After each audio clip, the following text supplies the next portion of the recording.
সুইজারল্যান্ডের বিপক্ষে ১ গোলে এগিয়ে গেছে আর্জেন্টিনা। ম্যাচটি দেখতে রাজবাড়ী জেলায় মুষলধারে বৃষ্টির মধ্যেও ফুটবল প্রেমীরা শিল্পকলা একাডেমিতে জড়ো হয়েছেন।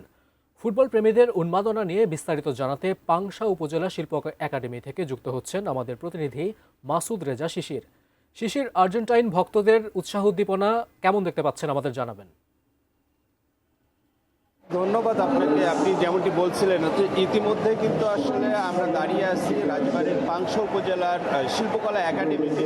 বাইরে মুষলধারে বৃষ্টি, সেই বৃষ্টিকে উপেক্ষা করে কিন্তু আসলে মানুষ ফুটবল খেলাকে যে এত ভালোবাসে, সেই ভালোবাসার বহিঃপ্রকাশ কিন্তু আসলে আমরা এখানে এসে দেখতে পেয়েছি। ইতিমধ্যে আর্জেন্টিনা একটি গোল করার পরে আমরা যে উৎসাহ দেখতে পেয়েছি, যে মানুষের মধ্যে যে উত্তেজনা, সেই উত্তেজনা কিন্তু আসলে ছিল চরমে। আমরা যদি আপনাকে একটু ক্লোজলি দেখাই যে এই বৃষ্টি উপেক্ষা করেও কিন্তু অসংখ্য মানুষ কিন্তু আসলে এই ফুটবল খেলা দেখতে এখানে এসেছে। আমরা যদি একটু একজন আর্জেন্টাইন ফ্যানকে যদি একটু কথা বলাতে চাই, যদি একটু শুনতে চাই কেমন আসলে উৎসাহ উদ্দীপনার মধ্যে দিয়ে কেমন হচ্ছে, আমরা একটু শুনবো।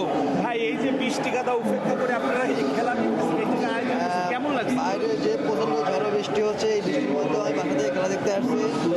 আসলে আর্জেন্টিনা আমি অন্যতম বড় ফ্যান। সবাই এই শিল্পকলার মধ্যে বড় পর্দায় খেলা দেখবো বলে আমার পুরো শরীর ভিজে গেছে, তারপর আমি খেলা দেখতে আসি। ইনশাল্লাহ আমরা আজকে জয়লাভ করবো এবং সেমিফাইনাল খেলবো, ফাইনালে উঠবো।